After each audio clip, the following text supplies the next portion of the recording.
லேவியராகமம் 5ஆம் அதிகாரம். சாட்சியாகிய ஒருவன் இடப்பட்ட ஆணையை கேட்டிருந்தும் தான் கண்டதையும் அறிந்ததையும் தெரிவியாதிருந்து பாவம் செய்தால் அவன் தன் அக்கிரமத்தை சுமப்பான். அசுத்தமான காட்டு மிருகத்தின் உடலையாவது, அசுத்தமான நாட்டு மிருகத்தின் உடலையாவது, அசுத்தமான ஊரும் பிராணிகளின் உடலையாவது, இவ்வித அசுத்தமான யாதொரு வஸ்துவையாவது ஒருவன் அறியாமல் தொட்டால் அவன் தீட்டும் குற்றமும் உள்ளவனாவான்.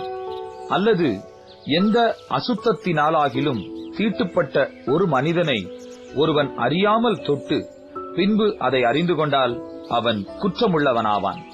மனிதர் பதறி ஆணையிடும் எந்த காரியத்திலானாலும் ஒருவன் தீமை செய்கிறதற்காவது நன்மை செய்கிறதற்காவது தன் மனம் அறியாமல் தன் உதடுகளினால் பதறி ஆணையிட்டு பின்பு அவன் அதை அறிந்து கொண்டால் அதை குறித்து குற்றமுள்ளவனாவான்.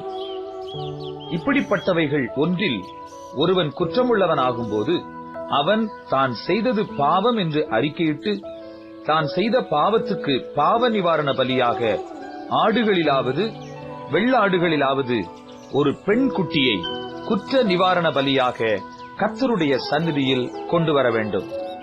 அதனாலே ஆசாரியன் அவன் செய்த பாவத்தை குறித்து அவனுக்காக பாவ நிவிர்த்தி செய்ய கடவன்.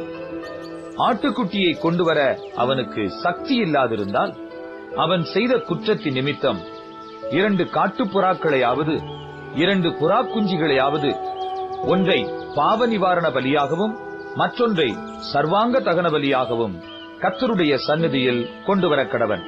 அவைகளை ஆசாரியனிடத்தில் கொண்டு வருவானாக. அவன் பாவ நிவாரண பலிக்கானதை முன்னே செலுத்தி அதன் தலையை அதன் கழுத்தினிடத்தில் கிள்ளி அதை இரண்டாக்காமல் வைத்து அதன் இரத்தத்தில் கொஞ்சம் எடுத்து பலிபீடத்தின் பக்கத்தில் தெளித்து மீதியான இரத்தத்தை பலிபீடத்தின் அடியிலே வடிய விடுவானாக. இது பாவ நிவாரண பலி. மற்றதை நியமத்தின்படியே அவன் தகன பலியாய் செலுத்த கடவன். இவ்விதமாக அவன் செய்த பாவத்தை ஆசாரியன் நிவிர்த்தி செய்ய கடவன். அப்பொழுது அது அவனுக்கு மன்னிக்கப்படும். 2 காட்டுப்புறாக்களையாவது 2 புறா குஞ்சுகளையாவது கொண்டு வர அவனுக்கு சக்தி இல்லாதிருந்தால் பாவம் செய்தவன் பாவ நிவாரணத்துக்காக ஒரு எப்பா அளவான மெல்லிய மாவிலே 10 1 பங்கை தன் காணிக்கையாக கொண்டு வருவானாக. அது பாவ நிவாரண பலியா இருப்பதினால் அதன் மேல் எண்ணெய் வார்க்காமலும் தூப வர்க்கம் போடாமலும் இருந்து அதை ஆசாரியனிடத்தில் கொண்டு வர வேண்டும். அதிலே ஆசாரியன் ஞாபகக்குறியான பங்காக தன் கைப்பிடி நிறைய எடுத்து கர்த்தருக்கு இடும் தகன பலிகளைப் போல பலிபீடத்தின் மேல் தகனிக்க கடவன். இது பாவ நிவாரண பலி. இவ்விதமாக மேற்சொல்லிய காரியங்கள் ஒன்றில் அவன் செய்த பாவத்துக்காக ஆசாரியன் பாவ நிவிர்த்தி செய்ய கடவன். அப்பொழுது அது அவனுக்கு மன்னிக்கப்படும்.